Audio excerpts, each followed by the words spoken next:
My soul is your soul, in the way the sun licks the scalps of gravestones, intertwines with blades of grass, beneath which you lie, and I can only place this flower 6 feet above, where my lips may meet its petals.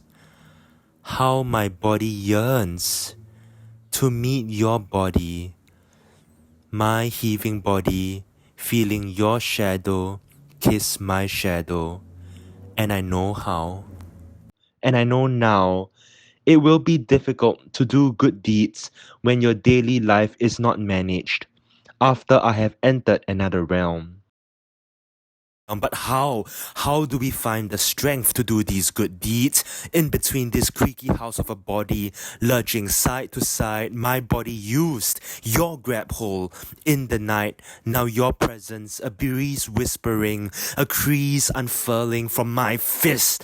Mattress cover remains empty. To break the bones of the dead was the same as breaking the bones of the living, and now I feel the house of my bones seeping, aimless violence in the same way a housefly throws its body against a flickering bulb.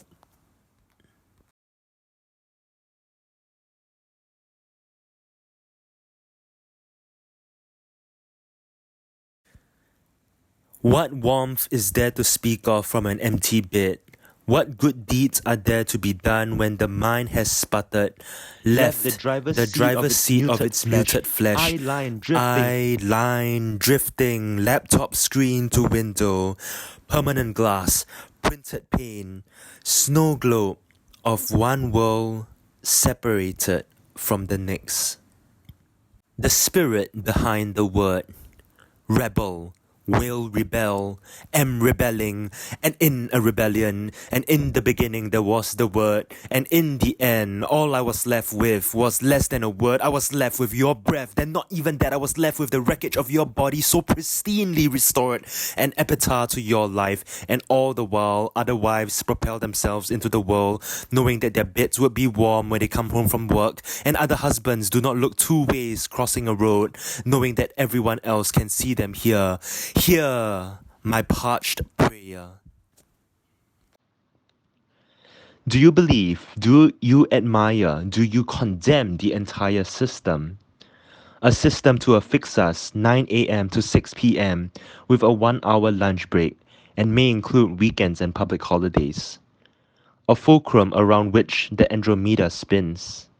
A system where what enters as delicious and appetizing exits as defecation, as profane. A machine breaking down irretrievably after 25. A hard drive whose memory cannot be transplanted. A heart whose sin cannot be transferred.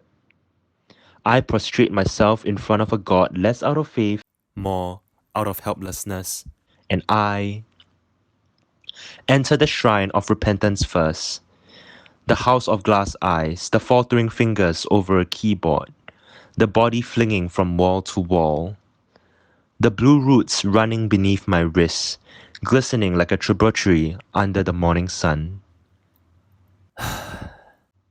In my fatigue, I prayed countless times, my forehead pressed to the floor, spine curled in supplication, or in fetal position, a return to learned helplessness.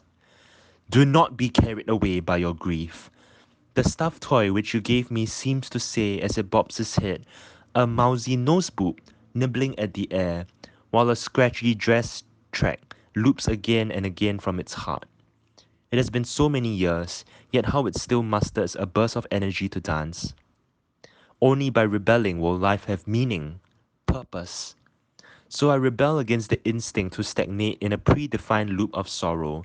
I rebel against sunlight. I kneel and ask the petals, kissing the soil. I ask, who have you been fighting for all this while? It's us, and all the world we've been blessed to encounter, no matter how briefly. Without freedom, existence would be impossible. Without sorrow, there would be no memory. Without rot, no nourishing soil. How infinite the greatness that knots the threads of love and silk of faith. how clear the lake of faith.